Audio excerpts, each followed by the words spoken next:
3 days after arriving in the province, Festus went up from Caesarea to Jerusalem, where the chief priests and Jewish leaders appeared before him and presented the charges against Paul.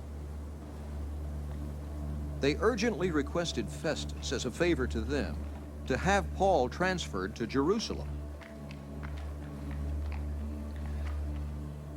for they were preparing an ambush to kill him along the way.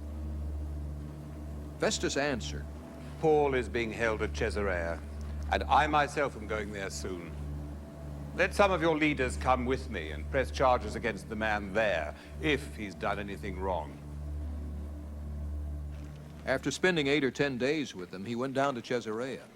And the next day he convened the court and ordered that Paul be brought before him.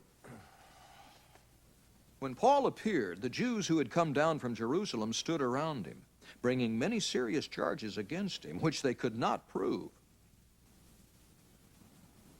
Then Paul made his defense. I have done nothing wrong against the law of the Jews, or against the temple, or against Caesar.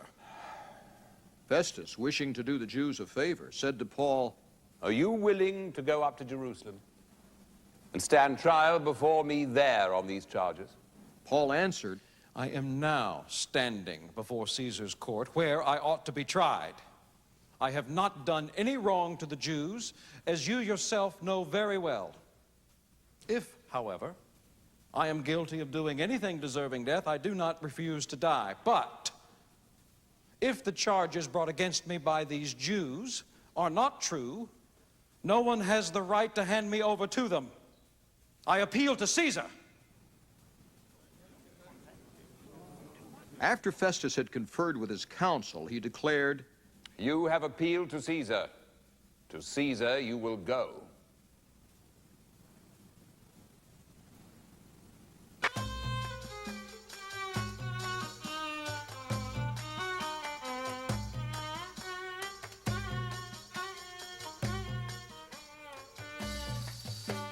A few days later, King Agrippa and Bernice arrived at Caesarea to pay their respects to Festus. Since they were spending many days there, Festus discussed Paul's case with the king. He said, There is a man here whom Felix left as a prisoner.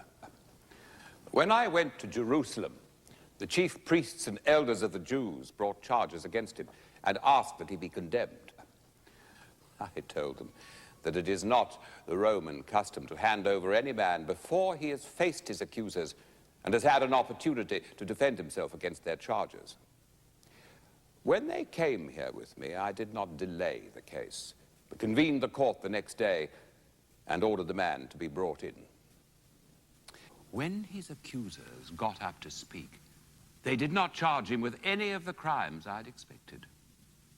Instead, they had some points of dispute with him about their own religion and about a dead man named Jesus, whom Paul claimed was alive. I was at a loss how to investigate such matters. So I asked if he'd be willing to go to Jerusalem and stand trial there on these charges. When Paul made his appeal to be held over for the emperor's decision, I ordered him held until I could send him to Caesar. Then Agrippa said to Festus, I would like to hear this man myself. He replied, Tomorrow you will hear him.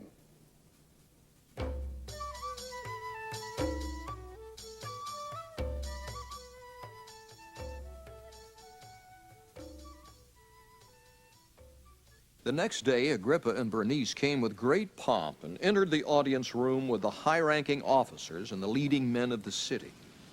At the command of Festus, Paul was brought in.